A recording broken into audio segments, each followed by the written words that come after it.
Hello everyone, today we will talk about Cosmos DB, how we store our data, why we use Cosmos DB, what is Cosmos DB. So first of all, Cosmos DB is a NoSQL database. We will explain a little bit more deeply what that means and what's the difference between a NoSQL and an SQL database. We will check out what are partitions, what is a partition key, why is it important, and obviously, we will check out the implementation, for example, for our login code, how do we store the password, do we check against the passwords and everything, and how does our data layer in our MMORPG work. First of all, a NoSQL database doesn't need a schema. It's not like an SQL database where you have tables that you have to define. In a NoSQL database, you will implement documents, or you can think of it as little JSON files. A big benefit of Cosmos DB is that it's very scalable and it scales with partitions. We want our application to be as best scalable as possible. We need to think, how do we model our data to scale very well with our partitions. And Cosmos DB actually starts quite cheap but gets expensive really fast. But nowadays there is a new feature in Azure which is serverless Cosmos DB. What that means for you is the more power your database needs, the more you have to pay. But you can start with a very, very low power Cosmos DB, and as your game grows, as everything grows, you get out of the box better performance out of your Cosmos DB, but you have to pay more. But still, you have the opportunity to start very cheap in your development process with serverless Cosmos DB. When you look at Cosmos DB, you will often find RU, request unit, but often I get asked the question, what is a request unit and why do we need this abstract system? Actually, in the documentation it says request unit is a performance currency abstraction. The system resources such as CPU, IOPS and memory that are required to perform the database operation supported by Azure Cosmos DB. So basically this is an abstraction layer in how much your request, let's say get user by ID ABC, how much does the database need computing power or memory or disk speed to perform this operation. When you have such a system of unit, you need to define how does this unit scale. It's defined for Cosmos DB and request units that one request unit is a single point read of 1 kilobyte of data. And we will define what is a single point read when we look into partitions, because that's when that comes to play. So let's talk about partitions. First of all, I will cover a lot of common ground and wording about Cosmos DB, so please bear with me.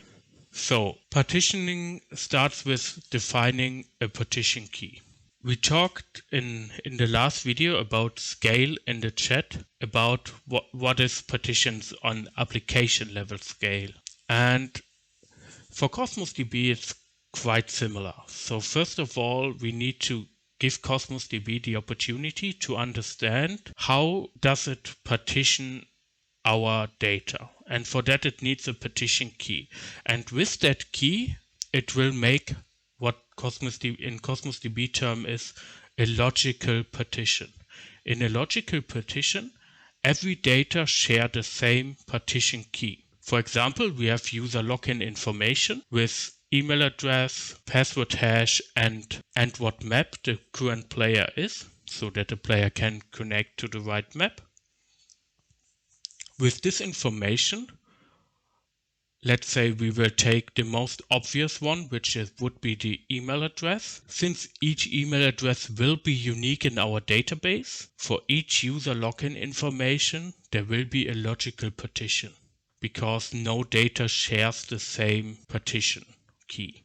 Let's say we take map, and let's say we have 10 players who started our game and they are all in our map we call town.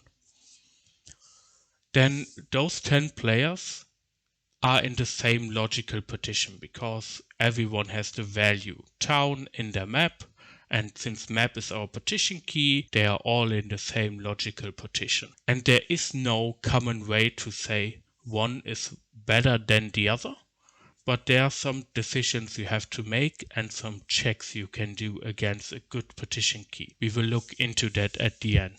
So, logical partition. A logical partition has restrictions in Cosmos DB. One restriction is a logical partition can't be greater than 20 gigabyte. So if that is actually the case for you, then you have to come up with a more fine tuning partition key so that it gets split up into multiple partitions. There's also something which is called a synthetic key, which is basically a key combined out of multiple values, which you artificially made up. So a synthetic key is not in your raw data like email, password hash, and map.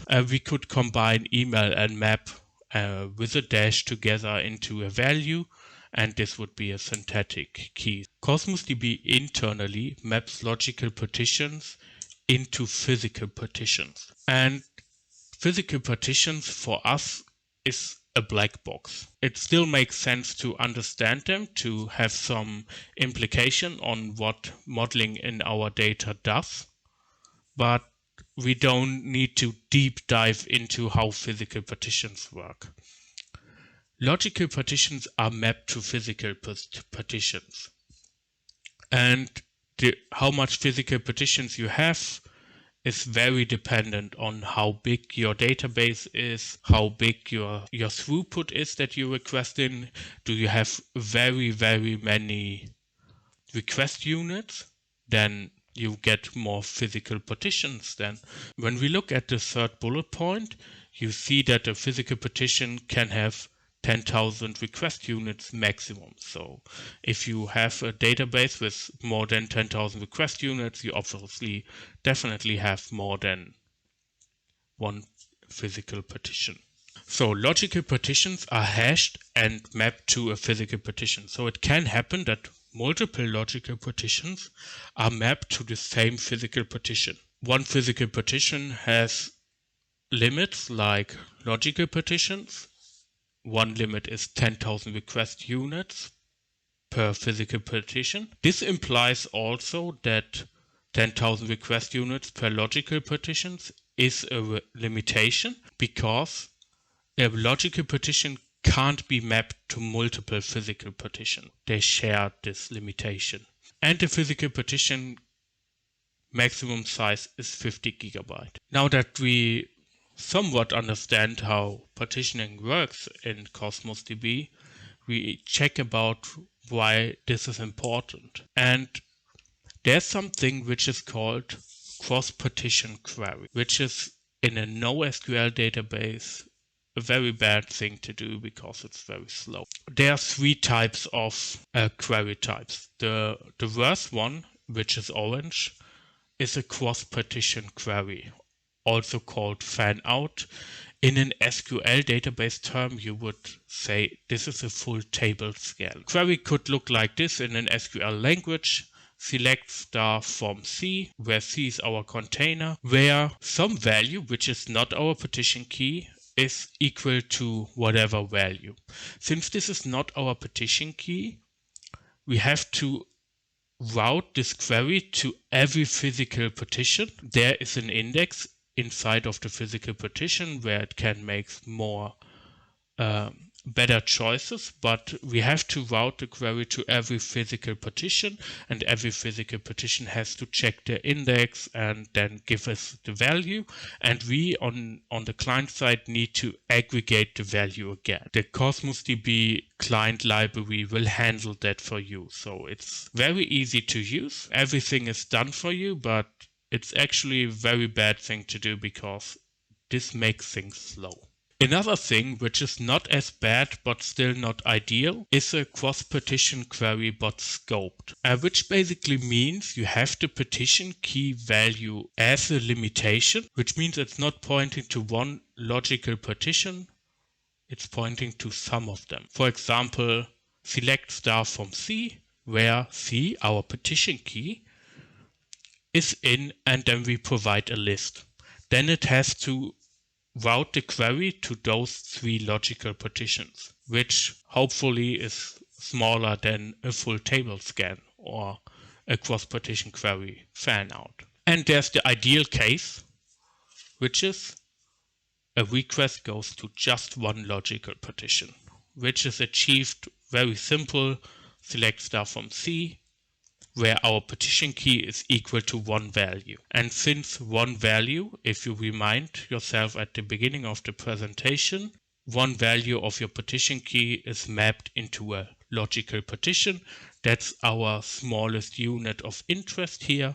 So the request will go to only one logical partition, which also means the request will only go to one physical partition. In our case, this partition key will not only be one logical partition, it will also be the unique identifier of the document.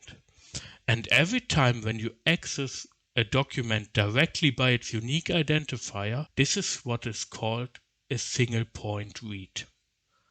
And when we go back, now you should understand what the one request unit means cost of point read for 1 kilobyte item. So when we have a document in our Cosmos DB, which is with the size of 1 kilobyte, and we read that document by its unique identifier, by its point read, then this is one request unit.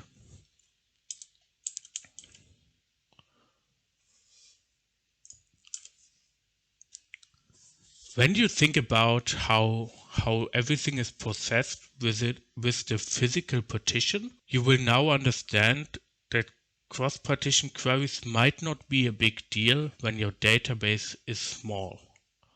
Because let's say you have 3 logical partitions, but all are mapped to the same physical partition. And even when you do a cross-partition request, it will go to the same physical partition. So the request is not distributed as much as you might have with a bigger database. Still, we want this issue to be solved at the beginning, if we can, because our database doesn't scale very well when we get a lot of players and a lot of attention. If the database gets bigger, this will become an issue, and why should we introduce an issue for the future if we can go around it? Let's talk about what our partition keys should be, and in the process we will talk about how I pick this partition key on my data. So we have the 3 data, which is email, password hash, and the map the current player is in our login table. And we could use the email as partition key, which gives us the following. First of all, 1 logical partition per user, which is the finest partitioning we could ever get, since the email is unique. 1 entry in our database has its own logical partition. This means Cosmos DB can scale as big as it wants to. It could even scale so big that each physical partition, so each physical hardware, if you want to call it that way, would hold just 1 document. So every partition has 1 entry, which is good. We check for uniformity, so we don't introduce a hot partition. A hot partition is a partition which gets a lot of attention or a lot of data in it and is way bigger than the other partitions. Our goal is to spread the data as evenly as possible, which in this case we have done, because every partition just has 1 document. So uniformity, no hot partitions, great. Then we want to check how unique values do we have. In this case, we have as many uniqueness in values as we can have, because each value can obviously be only one time available in the database. So this is also great. And then we want to check if this or if both cases are true depending on time. And for email, that's also true. It will never change. Also, depending on the scenario, it will never change. It's always a point read to the email address, because we just have register and log in. Let's talk about the other data. For example, let's say we take the password hash as a partition key. We sold our data, which you obviously should do if you do any cryptographic stuff with passwords, so that password cracking isn't as easy. So that even if two players have the same password, our password hash will be different. This way, there will be most likely no overlapping data. So it's basically pretty much the same as the email address. We have one logical partition. Every partition has an entry of 1. We don't have any hot partitions because one entry, every value is unique, and it will stay pretty much unique, no whatever the case is. So the password hash would be, in this decision, actually a good partition key.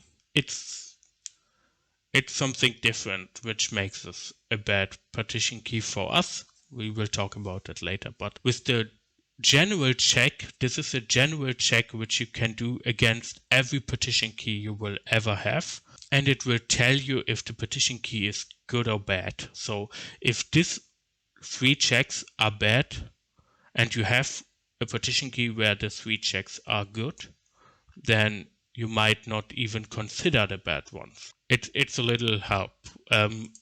For me, picking a partition key also often is sometimes a gut feeling, if I'm honest. Let's look at map as a partition key. So we create one logical partition per map. This means that multiple players can be in one logical partition. Uniformity is not a given, because if we have 2 maps and one map is barely went through, then obviously this map has way less data than the other map. So we have a hot partition. This highly depends on game design. For example, if you have not an MMORPG like we do, if you have actually a game where a game map is booted uniquely for, let's say, 4 players, and when they're done playing, the map is destroyed, and every 4 players get their own map, then a uniformity is given. But in our design, where every player will be on the same map, or if they travel to another map on a different map, the uniformity is not given and the hot partition will take place, most likely. Uniqueness of value is actually very bad, because let's say we have 10 maps, then we have 10 unique values. We can work around that if we want to. We could make something like Realm. If you ever played an MMORPG, sometimes they have the decision that you can switch the channel. You are at the same map like the other players, but since the map doesn't want to overload, it says, for example, every 200 players we open a new channel. Players can switch channel, but they only will do that if they want to play together with a friend in another channel. And normally they limit how often you can switch channels and everything to not create hot partitions. That's basically the whole mindset behind that. It's not only data partitions, with Cosmos DB is also network and more. Good distinctiveness at every given time. Let's say we release our game. And when we release our game, everyone will start at the starting map, which in our case will be a town. So everyone will start at our town, and this will create a hot partition at the start. Let's say our game design is so good that it will distribute the players in different maps so that we have a good distinctness over time, but at the start it's actually really bad. And that's what good distinctness at any given time means. So you have to think about not only does the data look good or is unique, is uniform, and we have no hot partitions at one time. You also have to check when the application is used. Let's check about our decision about partition keys. So we have 3 partition keys possible, which one is map, which failed our check for a good partition key. So we don't consider that really. We have password hash and email. Both would be valuable partition keys. But now let's check how do we access the data. And in that case, we will access the data via the email.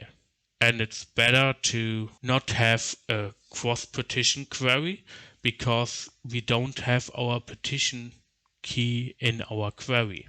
If we go back and check an in-partition query for our partition for our login, then it would look like select star from C, where C.email address equals email address of the player trying to log in.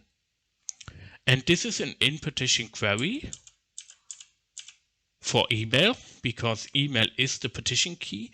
This is not an in-partition query for password hash. If we pick password hash as our partition key, then our check or our get data by the email address is actually always a cross-partition query fan out.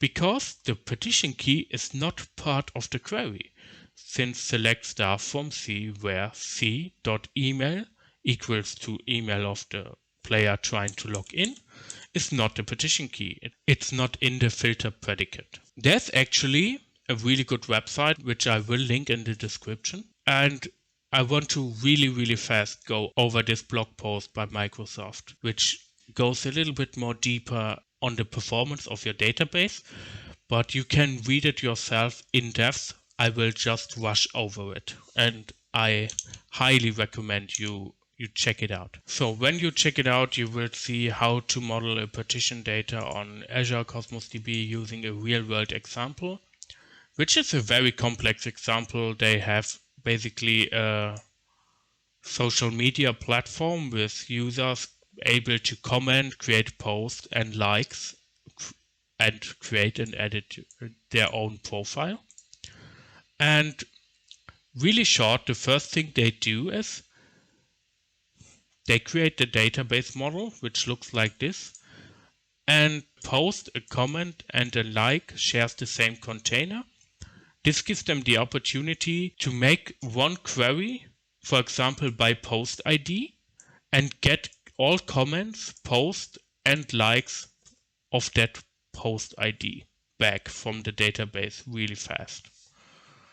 And they have one container where user information is stored. So create and edit user when partition key is the unique identifier of the user, which will be some value.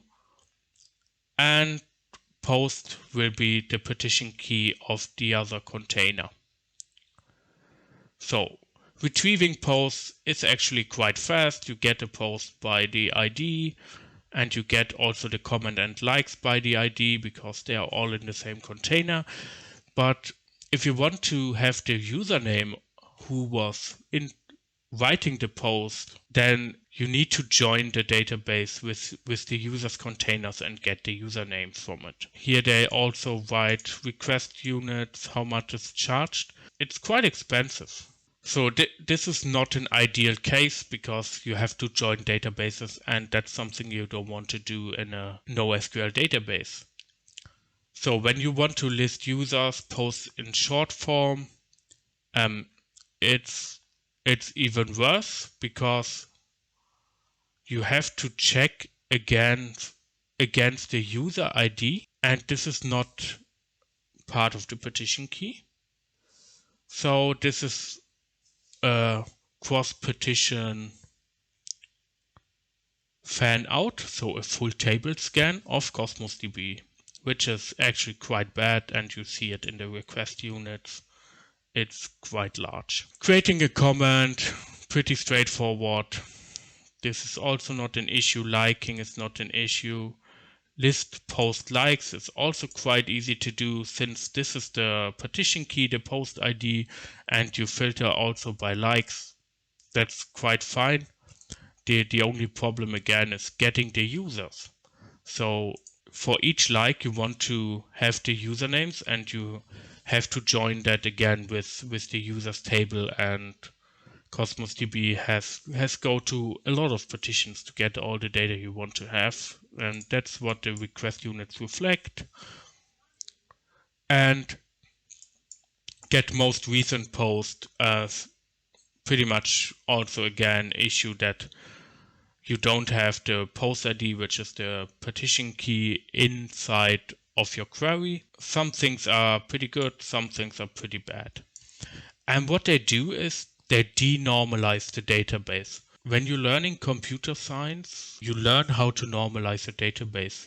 So it's very uncommon for people to denormalize the database.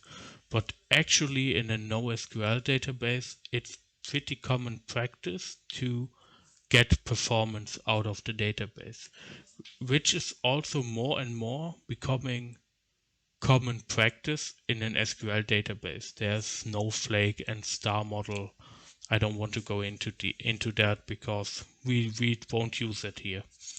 But denormalizing a database for performance is in education often not taught, but in practice it's often needed to have a good performing database. What they do as optimization, since we often want to have how much comment or likes are at our posts, what they do is they introduce two fields into their post document, and they will let them count that value when those are created. So when a comment is added, this value increased by 1. When a like is added, the other one is increased by 1. So when you get a post and you want to show the numbers of comments and likes, you don't have to get any other data than the post itself, so you don't need to scan for anything. Here also they show how you could do with a stored procedure, make sure that when a comment is created that the post comment count is increased by 1. It's a good example with code examples and everything. And another issue we often had is that when we want to list users' posts in short form, then we always need to read from the other container what's the username. And it's even worse in the one scenario here, where we get the most recent posts, because this is most recent posts, it's not always by one user. So we need to get all user IDs and need to get them from the user database, which is shown by the request units it takes to do. And in the V2 examples, what they did is they also write the username inside the post. So instead of just having the user ID inside it, they also write the username inside, so that the document has all data available for display. Which is great, then you have this joined to another container which is gone. Another way would be to maybe have a fast cache in your application with user ID, usernames and whatnot, but it's always good when a database can do that for you. And in NoSQL, it's common practice to have your document modeled the way you need it.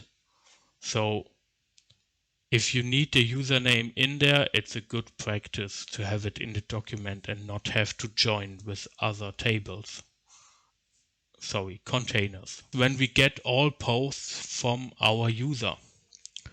Because when we get all posts from our user, we have the user ID and we want type post. But our partition key again is post ID, which is actually not good. This is again a full table scan or a cross-partition query fan out, which is what we don't want. And to optimize it, we also have a container which is partition key user ID. And this container is the user container. So it's not posts.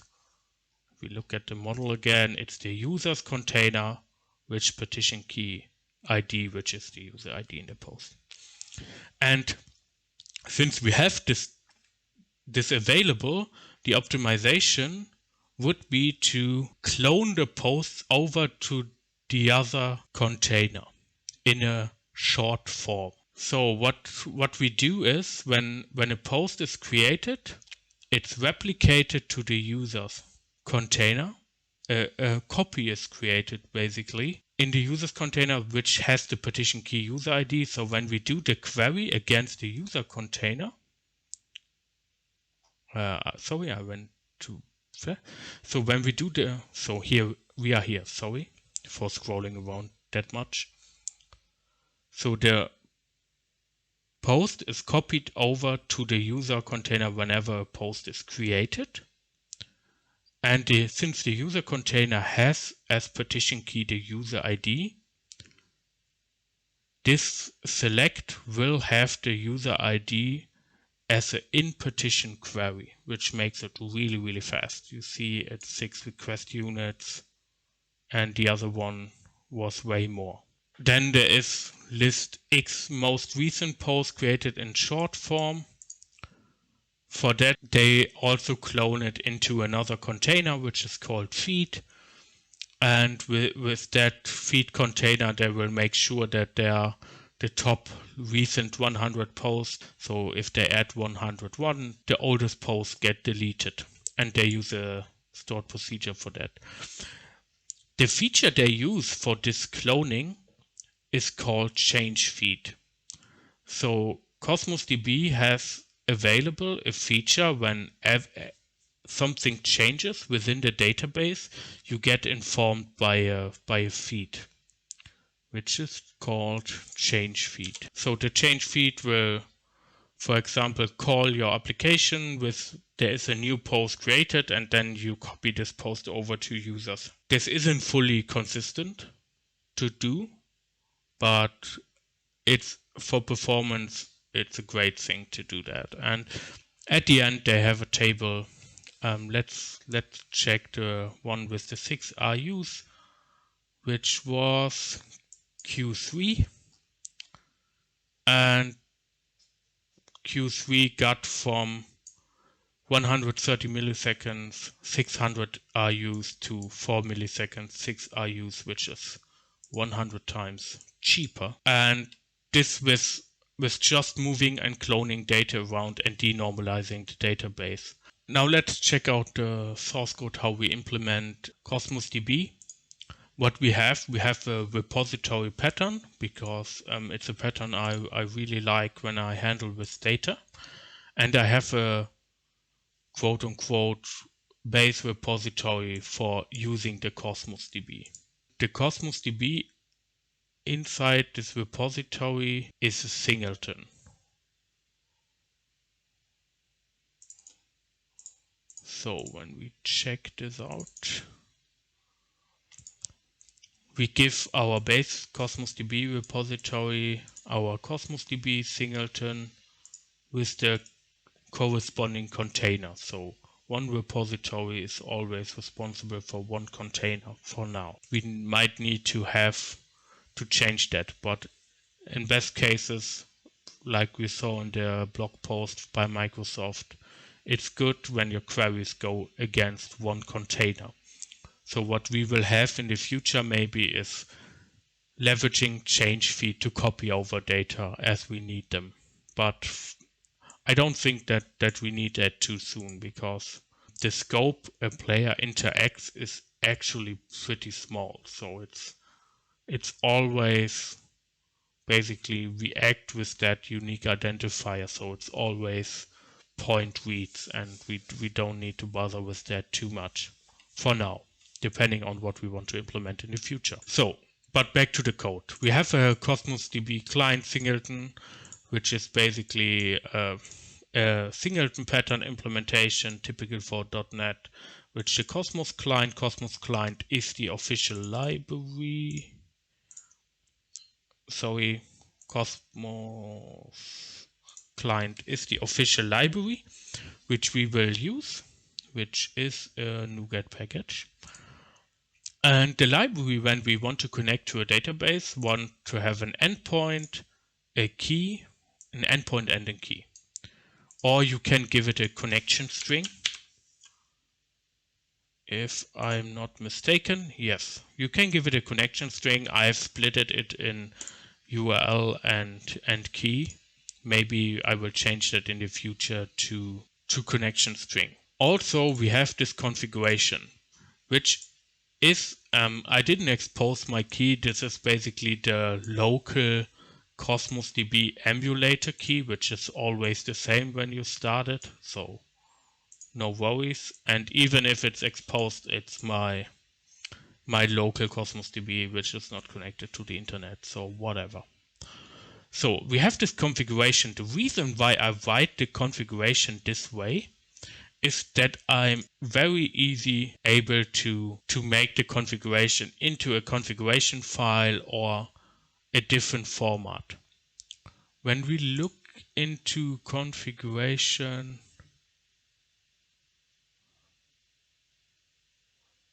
when we look into map configuration, then I change the map name from always town to getting it from an environment variable, or on default it's town when the environment variable isn't available.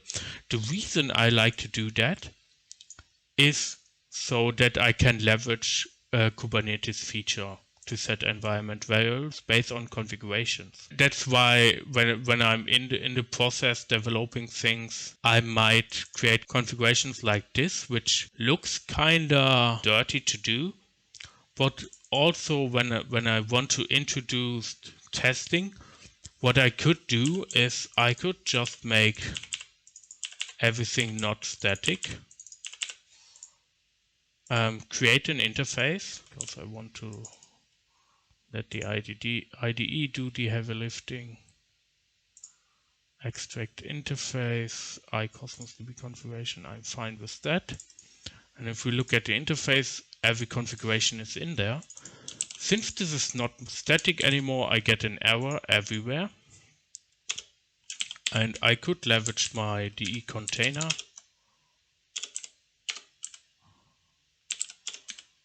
Instance, resolve.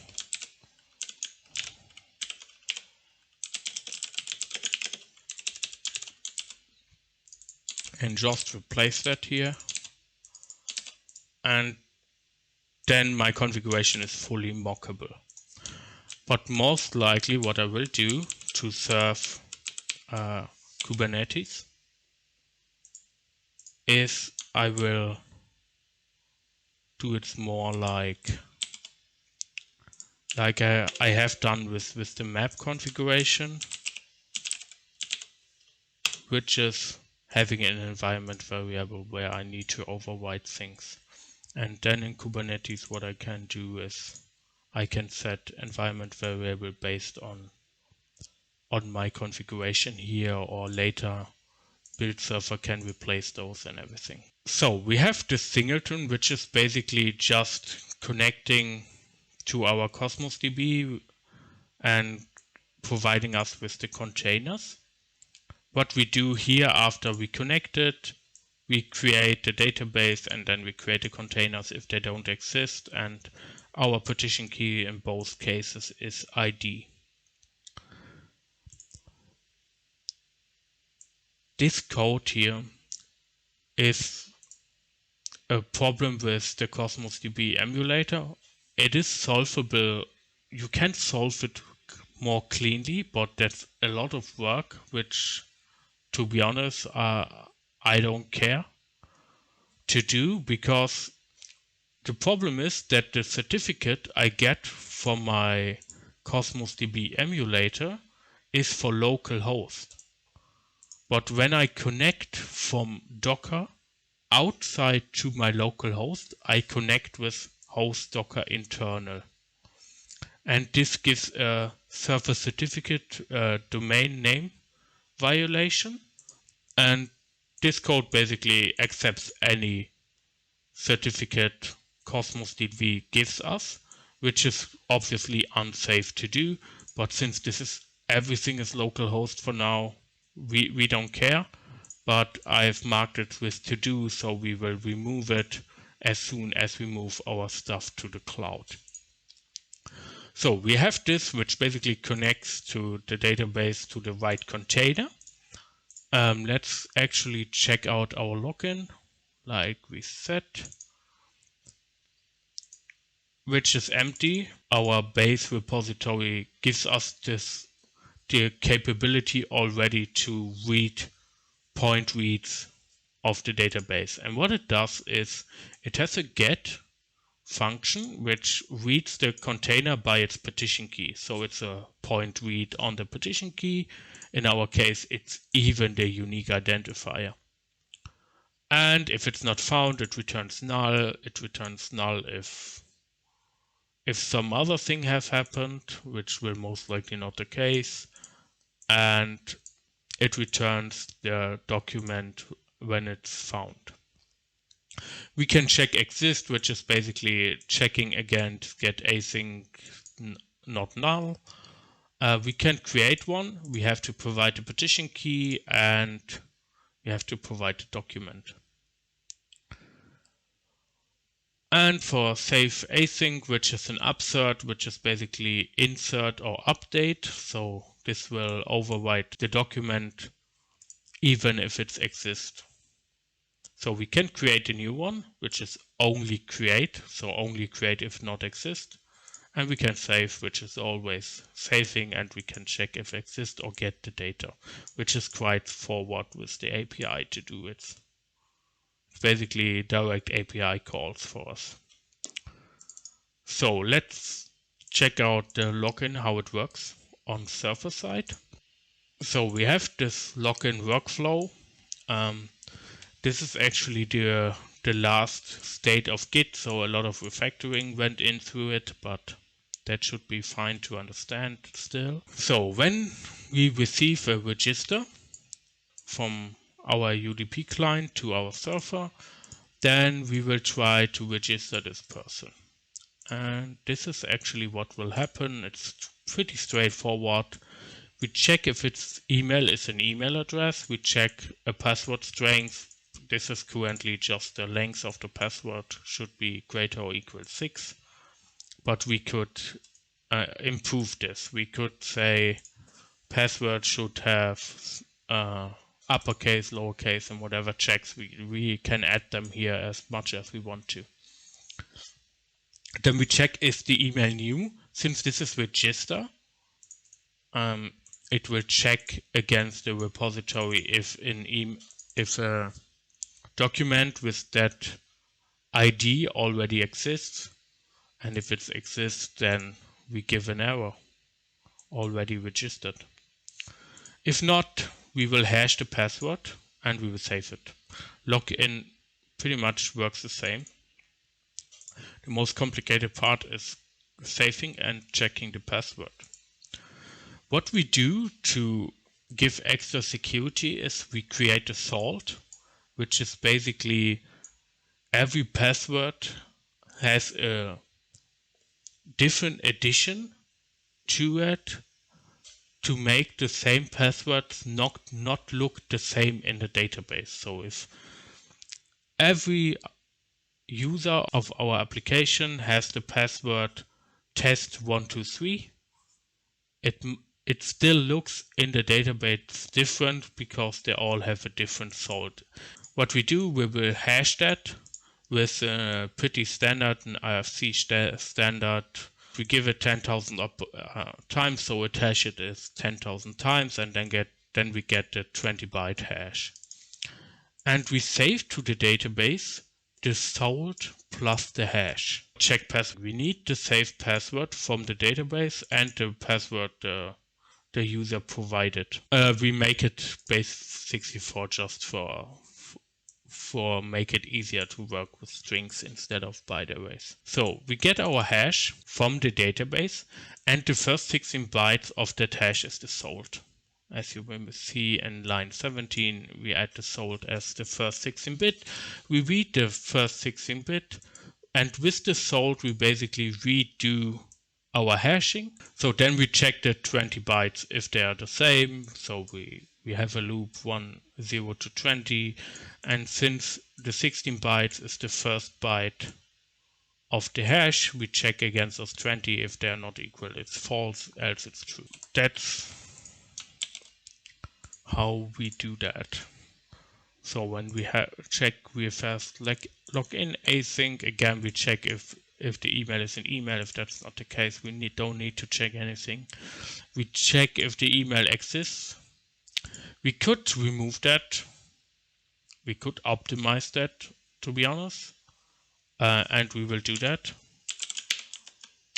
So if user equals null, then that's basically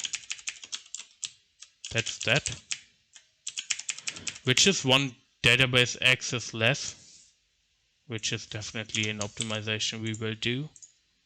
So when the email doesn't exist, get async will go to not found and return null. So it's good to sometimes read your code again.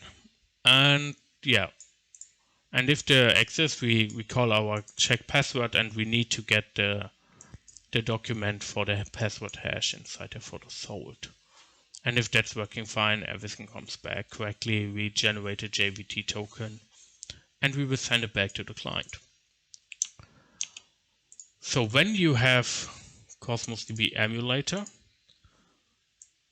then you will be able to have this Cosmos DB emulator browser thing, where you can see your connection string and everything for your local Cosmos DB.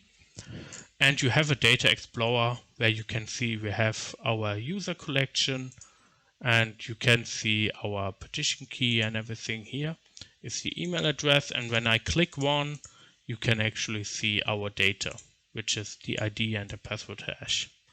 The map we will add in future. Thank you for being here. I hope you learned something about Cosmos DB, and have a great weekend.